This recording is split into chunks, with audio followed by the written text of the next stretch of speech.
GK short mission દિવ્યાસ્ત્રના લીધે અગ્નિ-5 મિસાઇલની બારીકાઈથી બારીકાઈ વસ્તુ આપણે કરી લેવી જોઈએ, કારણ કે આવનારી એક્ઝામમાં તમને એના માટેનું કોઈ પણ વિધાન વાક્ય સેટ કરીને આપી દેશે. તો તમને બધાને ખબર છે કે ભાઈ આ મિસાઇલ કોણે બનાવી, તો DRDO અને ભારત ડાયનેમિક્સ લિમિટેડે બનાવી. અગ્નિ-5ની બારીકાઈથી બારીકાઈ બાબત શું થાય? 5 એટલે યાદ રાખો 5000 કિલોમીટર એની રેન્જ છે, મારક ક્ષમતા. પછી એક શૂન્ય નાખો એટલે 50000 કિલો એનો વજન છે. પછી 5 5 5 પણ 1500 કિલોનું ન્યુક્લિયર વોરહેડ લઈ જઈ શકે. એટલે શું? એનું જે વોરહેડ છે એમાં 1500 કિલો જેટલું ન્યુક્લિયર જે પણ પદાર્થ હોય એને લઈ જઈ શકશે.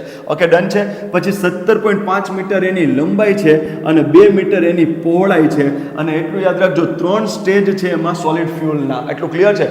અને આની ઝડપ છે 24 મેક, એટલે કે અવાજની ઝડપ મેકમાં મપાય તો 24 મેક આની ઝડપ, એટલે એમ થાય કે અવાજ કરતાં 24 ગણું વધુ ઝડપથી આ મિસાઇલ ભાગશે.